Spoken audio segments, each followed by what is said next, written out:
नमस्कार मित्रों, मैं डॉक्टर मुकेश आपका एक बार फिर हार्दिक अभिनंदन करता हूं आपके चैनल एस्ट्रो नक्षत्र 27 पे। दोस्तों, अभी मैं आपके सामने उपस्थित हूं मकर राशि के जातकों के लिए साल के अंत में सूर्य का ये महत्वपूर्ण गोचर जो आपके एकादश भाव में होने वाला है, आपके लिए कैसा रहने वाला है। दोस्तों, सूर्य आपके दशम भाव में विराजित तुला राशि में अपनी नीच स्थिति में भ्रमणशील थे पिछले एक महीने से, जहां पे नीच होते हुए भी आपके लगन में बैठे हुए शनि की दशम दृष्टि से पीड़ित पितृदोष में भी थे, जिसके कारण पिछले एक महीने आपने देखा होगा कि कार्य क्षेत्र में करियर फ्रंट पे, चाहे आप बिजनेसमैन हो, चाहे आप प्रोफेशनल हो, चाहे आप जॉब में हो, चाहे आप कुछ भी करते हो, आपने देखा होगा कि एक स्लो मोशन बना हुआ है, क्योंकि पितृदोष में सूर्य जो कि आपके 8वें भाव के लॉर्ड है, यानी कि आपके जीवन में अचानक होने वाली घटनाओं का जो रोल है वो सूर्य प्ले करते हैं। जैसे अचानक क्या होता है, लाभ भी और नुकसान भी। तो अभी तुला राशि से निकलते हुए वृश्चिक राशि में आपके एकादश भाव में आपके अष्टमेश क्या करने वाले हैं एक महीने तक, इसकी बात करूंगा।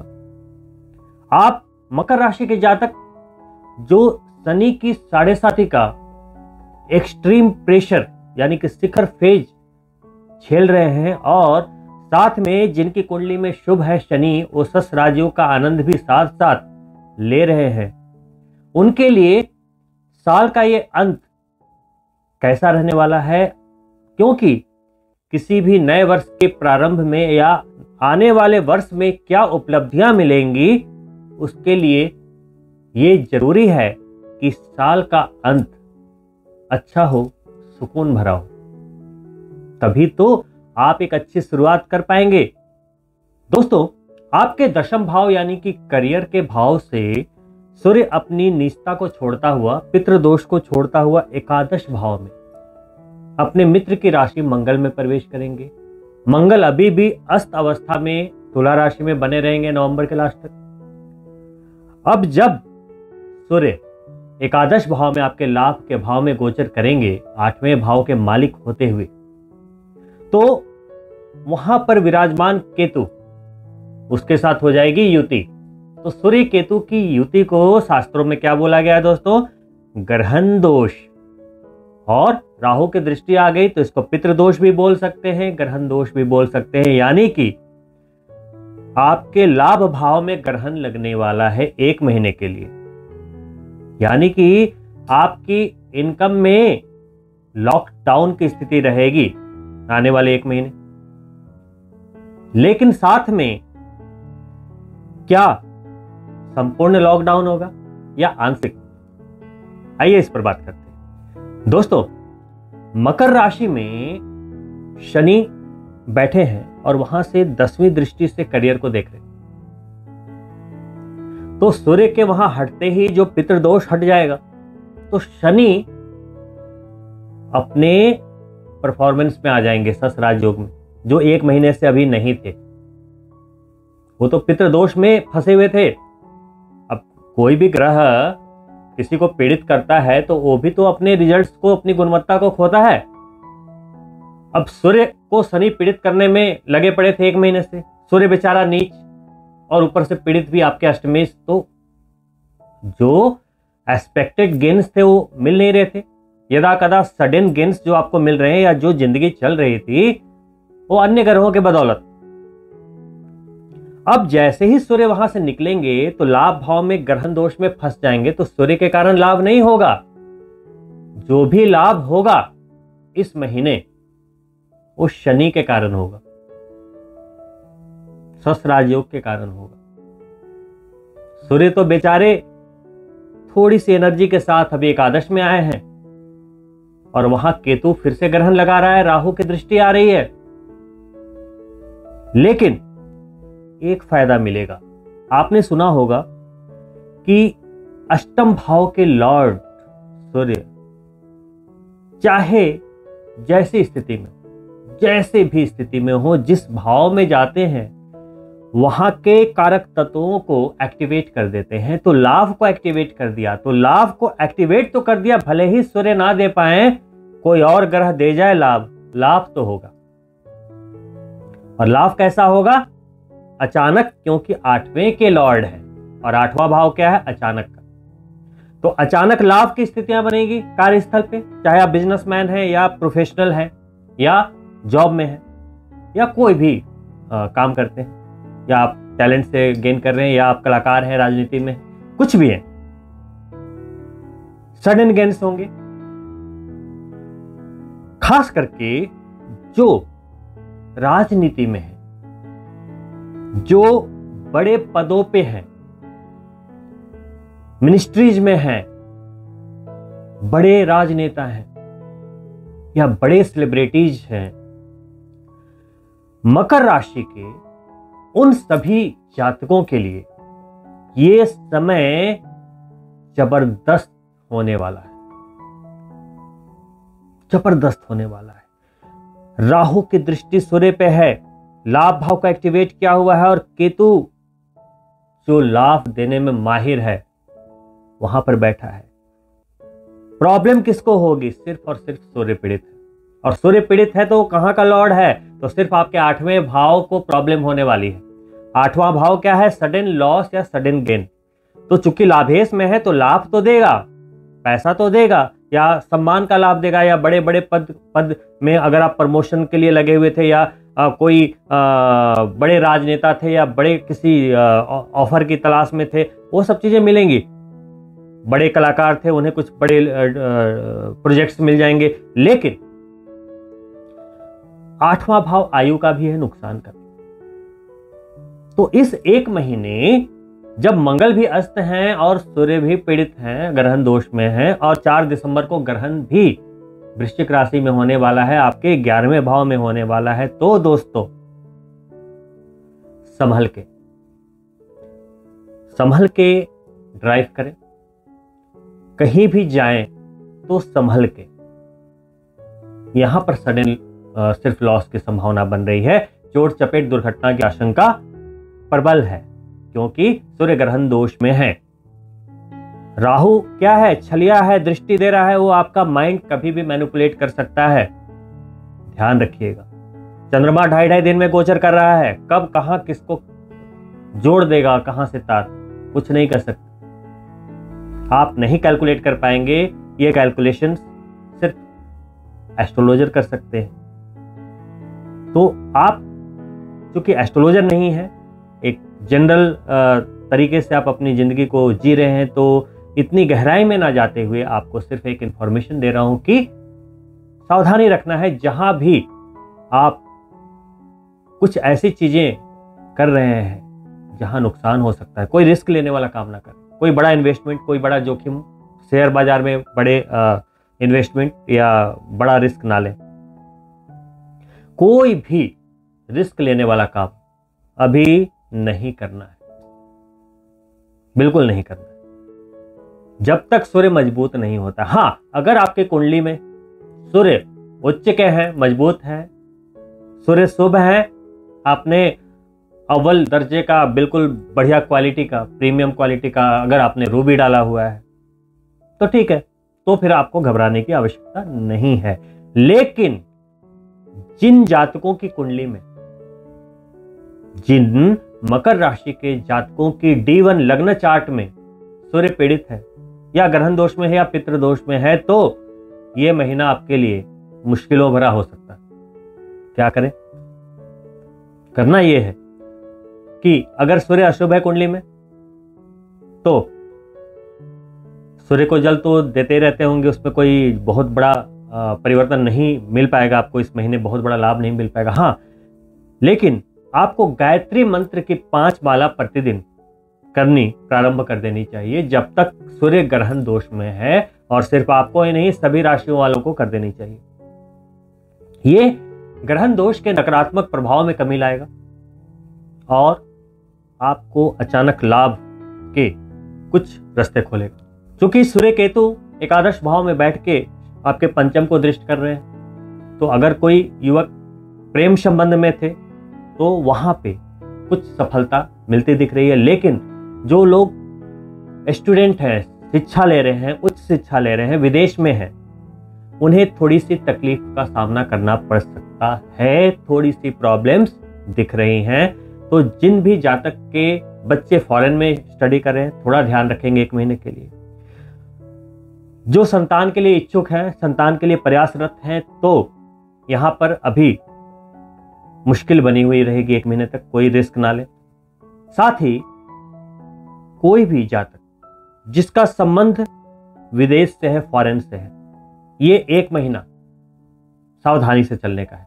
क्योंकि दोस्तों, आप शिखर की 7.5 में भले सस राजयोग में भी हैं, लेकिन ये जन्म कुंडली पे निर्धारित करता है। मैं भविष्यवाणी कर रहा हूं, मैं अपना ओपिनियन आपके सामने रख रहा हूं, तो मुझे नहीं पता दोस्तों कि आपकी कुंडली में शनि कैसी अवस्था में है। सस राजयोग तो उन्हीं को मिलेगा ना जिनके पत्रिका में शनि बढ़िया है और चंद्रमा मजबूत है, नहीं तो फिर शिखर की 7.5 ही तो है। शिखर की 7.5 और सस राजयोग में सिर्फ यही अंतर है कि आपका अगर चंद्रमा मजबूत है, शनि शुभ है, तो आप सस राजयोग एंजॉय कर रहे हैं। अदरवाइज शिखर की 7.5, क्योंकि चंद्रमा कमजोर होगा तो मन पे दबाव तो होगा, और 7.5 में एक्सट्रीम प्रेशर होता है, और वहां आपका अष्टमेश जाकर अभी 1 महीने से नीच था और अभी ग्रहण दोष में, पितृदोष में, और उसके पहले भी 1 महीने पितृदोष में। तो यहाँ पे मंगल भी 3 महीने से करीब करीब अस्त चल रहे हैं और नवंबर के लास्ट तक रहेंगे। तो ना तो सूर्य में पावर, ना तो मंगल में पावर, एनर्जी नहीं है, कॉन्फिडेंस नहीं है, और इस समय में कोई भी काम करेंगे तो रिस्क तो होगा ही। यही मैं समझाने की कोशिश कर रहा हूं। तो बस रिस्क ना लें, बाकी ये महीना राम राम राम राम करते निकालें। सूर्य के मंत्रों का जाप, गायत्री मंत्र का जाप 5 माला करें, आदित्य हृदय स्तोत्र का पाठ करें, प्रतिदिन अभी करें जब तक ग्रहण है। साथ ही सूर्य ग्रहण यानी कि 4 दिसंबर के दिन सूर्य ग्रहण के कुछ विशेष उपाय होते हैं, वो आप कर लें।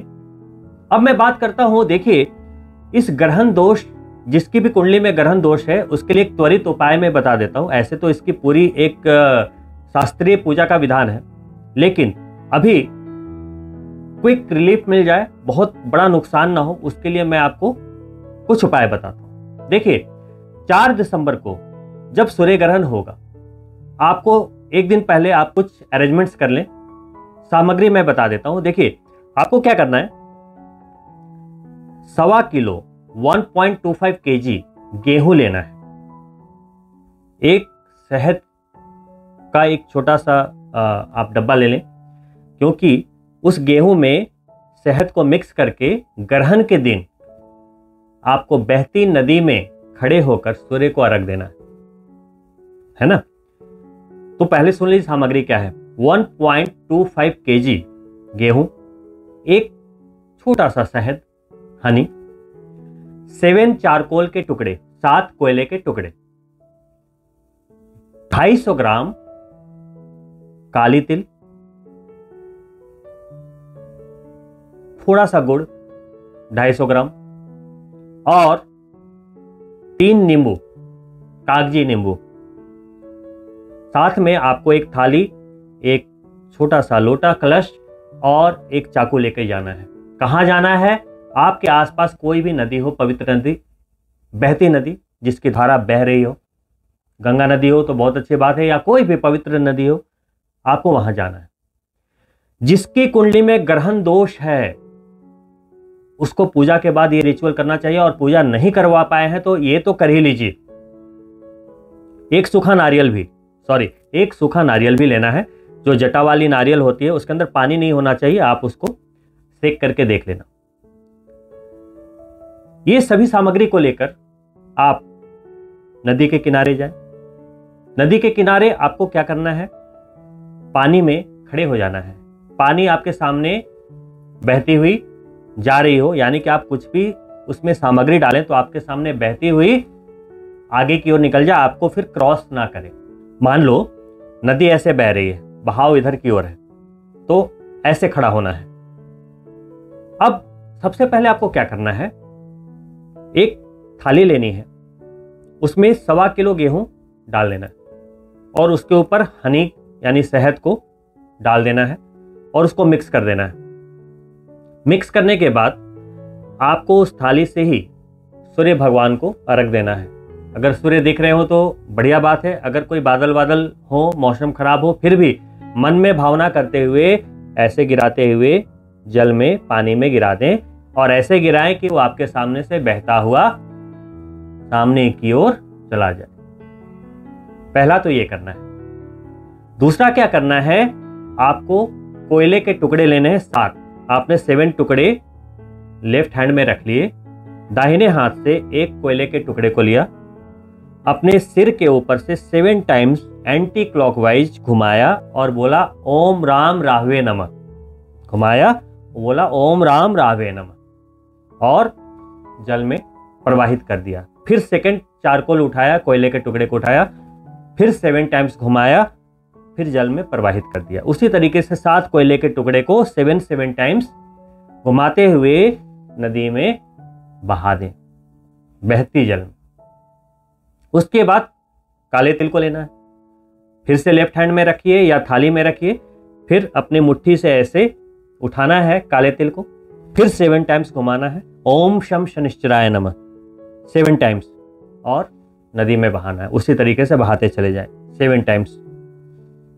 तो सबसे पहले आपने गेहूं का अर्घ दे दिया, फिर चारकोल के टुकड़े को 1 बाय 1 एक एक करके 7 बारी एंटी क्लॉकवाइज घुमाकर नदी में प्रवाहित कर दिया। उसके बाद काले तिल के साथ भी आपने 7 टाइम्स घुमाकर बारी बारी से 7 टाइम्स में वो 250 ग्राम जो भी है आपके पास काले तिल, उसको प्रवाहित कर दिया। अब गुड़ को लेना है, जागरी। अब गुड़ को भी आपको क्या करना है, एक डली ले लीजिए, उसको 7 टुकड़े करने की आवश्यकता नहीं। आप डली को लीजिए, उसको 7 टाइम्स फिर से घुमाइए और बहा दीजिए। लास्ट में आपको क्या करना है, सबसे इंपॉर्टेंट, सूखा नारियल लीजिए। नारियल का मुख ऊपर की तरफ हो, जो नारियल उल्टा कभी नहीं लेते, नारियल जिधर से काटा जाता है आपने देखा होगा ऊपर निशान होता है, वैसे पकड़ लें। इस तरीके से पकड़ के, सीधा पकड़ के फिर से 7 टाइम्स घुमाएं। बहुत ध्यान से, ये बहुत इंपॉर्टेंट है। 7 टाइम्स घुमाएं। गायत्री मंत्र कर सकते हैं, कोई भी सूर्य के मंत्र कर सकते हैं। ओम घृणी सूर्याय नमः, ओम भूर्भुवस्सुः तत्सवितुर्वरेण्यं भर्गो देवस्य धीमहि धियो यो न प्रचोदयात्। 7 टाइम्स घुमाकर मस्तक से लगाकर दोनों हाथ से पकड़कर बहा दें। ये हो गए आपके ग्रहण दोष के उपाय। अब क्या करना है, वहीं पे डुबकी मारें अगर नहाने की व्यवस्था है तो। अगर नहाने की व्यवस्था नहीं है वहां पे तो आपको क्या करना है, फिर भी अपने बालों को जरूर धो के निकलना है नदी से। बालों को गीला कर लें, उसके बाद निकलें। नदी के किनारे आ जाएं, अब पानी में नहीं रहना, अब नदी के किनारे आ जाएं सूखे जगह पे। उसके बाद नींबू लें, 3 नींबू लें।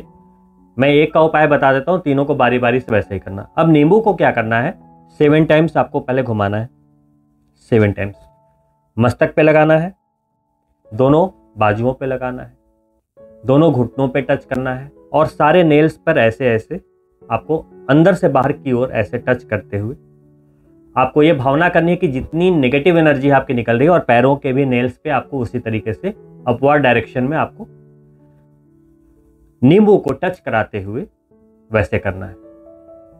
अब आपको चाकू से उसे 4 भागों में काट देना है। एक आगे फेंकिए, एक पीछे की ओर, एक लेफ्ट और एक राइट, ऐसे थ्रो किया और उसी तरीके से तीनों नींबू को आपने कर लिया। सेम बाल पहले से गीला कर चुके हैं। अब आपको वहां से अगर जाना है तो सीधा निकल कर जाना है, पीछे फिर आपको वापस नहीं आना। तो वहां से फिर सीधा आप निकलिए, अपना जो भी आप सामान लाए हैं लेकर निकल जाइए और रास्ते में कोई भी गरीब मिले, ब्राह्मण मिले, कोई भी मिले, कुछ दान करते हुए चले जाइएगा। अगर आपके कुंडली में ग्रहण दोष है, पितृदोष है, तो काली चीजों का दान, कुछ अन्न जरूर दान करते हुए निकलें। इतना कर लें, आपको इसके त्वरित इमीडिएट लाभ महसूस होंगे। ऐसा ना हो, ऐसा हो नहीं सकता। और ऐसा जिसके ऊपर ग्रहण दोष है उसको भी करना चाहिए, और जिसके ऊपर ग्रहण दोष नहीं है उसको भी करना चाहिए। इससे आपके भाग्य में चौमुखी तेजी आती है, आपकी प्रतिष्ठा, आपके धन की आवक बढ़ती है, आपकी प्रगति बढ़ती है, आपकी सक्सेस रेट्स आपके बढ़ जाते हैं। बहुत ही ये जो प्रयोग मैंने बताया, मैं खुद भी जब अपने क्लाइंट्स के लिए जाता हूं नदी के किनारे, तो मैं अपने लिए भी हर बार करता हूं, जबकि मेरे कुंडली में ऐसा कोई दोष नहीं है, फिर भी मैं हर बार करता हूं। तो ऐसा करना चाहिए। और आप जितने लोग हैं जो ये प्रोग्राम देख रहे हैं, आपने देखा होगा चंद्र ग्रहण हो या सूर्य ग्रहण हो या कोई संक्रांति हो, आप देखिए नदी के किनारे लोग ऐसे रिचुअल्स करते हैं। इवन कि कुछ लोग तो हवन इत्यादि भी करते रहते हैं, कई तरह के रिचुअल्स होते हैं। तो ऐसे दिनों का जरूर फायदा लेना चाहिए। कहते हैं सूर्य ग्रहण और चंद्र ग्रहण में अगर आप एक माला का भी जाप करते हैं, एक माला का जाप, तो वो 1,00,000 माला के बराबर फल देती है ग्रहण काल में। तो ये सब तो एक टेक्निक्स है, जिन्हें ज्ञान है वो करते हैं और सफलता प्राप्त करते चले जाते हैं। तो ग्रहण का ये जो समय है कि सूर्य पितृदोष में 1 महीने से और ग्रहण में भी 1 महीने रहने वाले हैं, और सूर्य से इंपॉर्टेंट कुछ भी नहीं है, क्योंकि सूर्य आपका आत्मविश्वास है।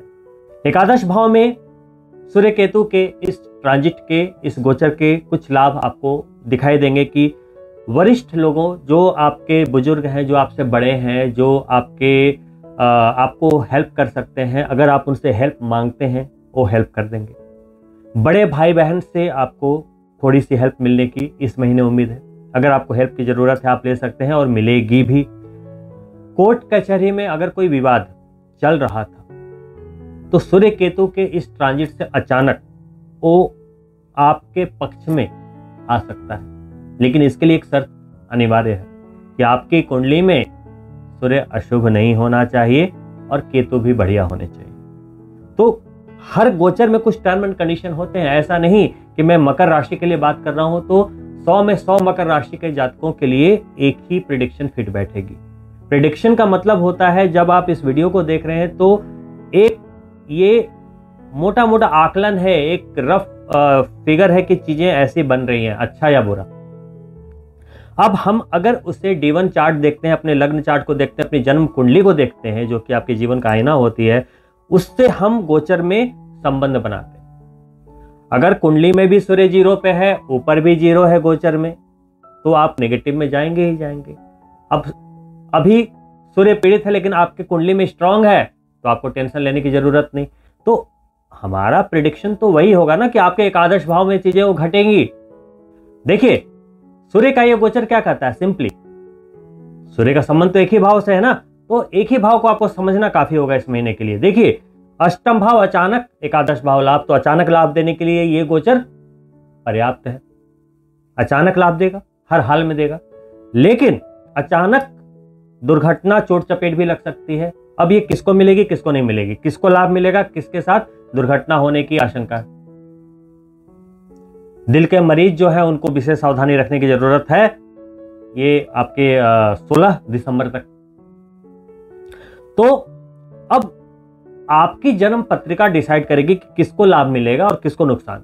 अगर आपकी जन्म पत्रिका में सूर्य की स्थिति स्ट्रांग है, सूर्य उच्च के, या आप गायत्री मंत्र इतने ज्यादा मात्रा में करते हैं कि सूर्य को आपने स्ट्रांग बना लिया, आपके जन्म पत्रिका में वो पीड़ित नहीं है, तो आपको घबराने की जरूरत नहीं, आपको लाभ सर्तिया मिले, गारंटीड।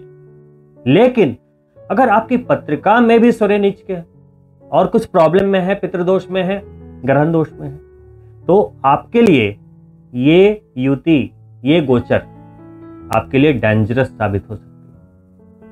तो देखिए प्रेडिक्शन सेम है, गोचर सेम है, लेकिन पत्रिका के अनुसार